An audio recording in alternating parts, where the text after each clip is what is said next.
Now, this aliveness and this choice for aliveness, this choice to be alive, that opens us up towards the future.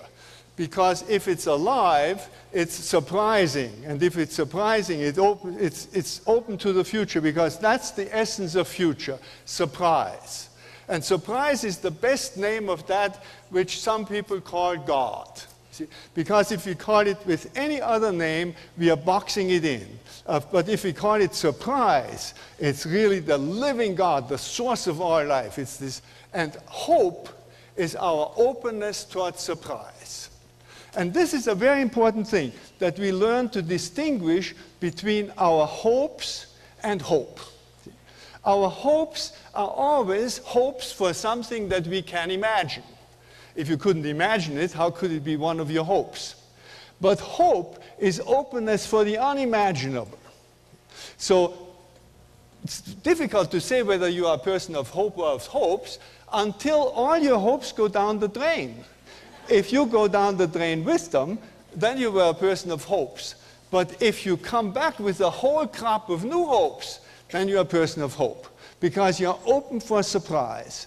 And hope in that full sense, in that deeply spiritual sense, does not mean that you are sure that in the end everything will come out well.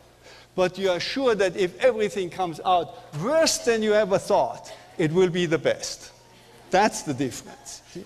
Because otherwise we are linked to the success.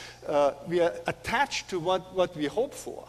And we ought to be open for the unimaginable, for the great surprise which no one of us can foresee. That's what this future is going to bring us. And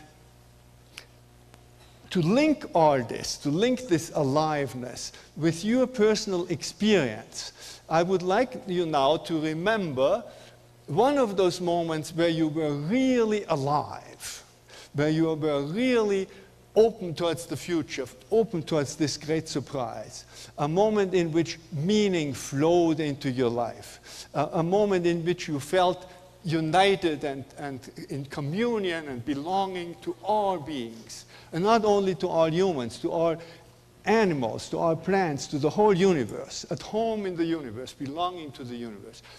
Remember one of those moments. Maybe it was very recently, maybe it was this morning when you looked out at these beautiful mountains and this fresh green that we see around here everywhere.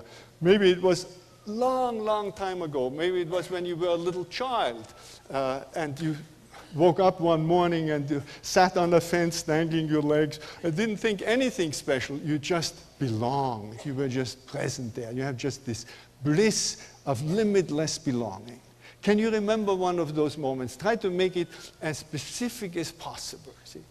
To prime the pump a little bit, I'll read you a passage from a famous play, A Long Day's Journey into Night by Eugene O'Neill. Now, those of you who know this play know it's one of the most depressing plays in the world.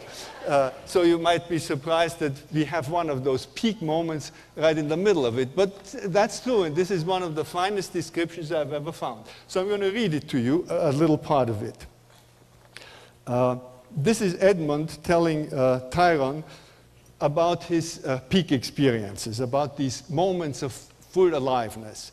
And he says, "You have just told me some of the high spots in your memories.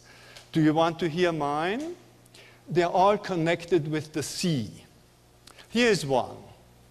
When I was on the Squarehead, a square rigger bound for Buenos Aires, full moon in the trades, the old hooker driving 14 knots, I lay on the bowsprit facing astern with the water foaming into spume under me.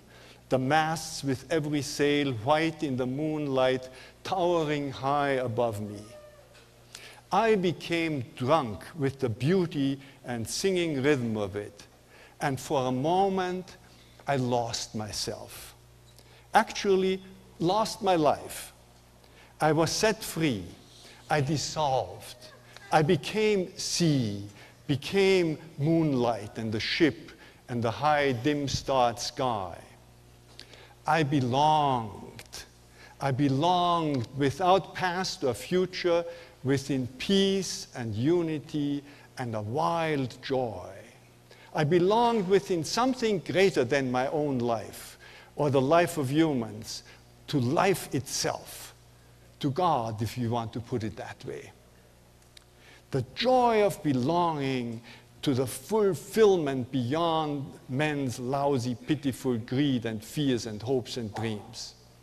And several other times, he says, several other times in my life, when I was swimming far out or lying alone on a beach, I've had the same experience. I became the sun, the hot sand, green seaweed anchored to a rock, swaying in the tide. Like a saint's vision of beatitude, like the veil of things as they seem, drawn back by an unseen hand. For a second, you see, and seeing the secret, you are the secret. For a second, there's meaning. Then the hand lets the veil fall again, and you are alone, lost in the fog, and you stumble on toward nowhere for no good reason. We know that part too. But the key words are belonging and meaning.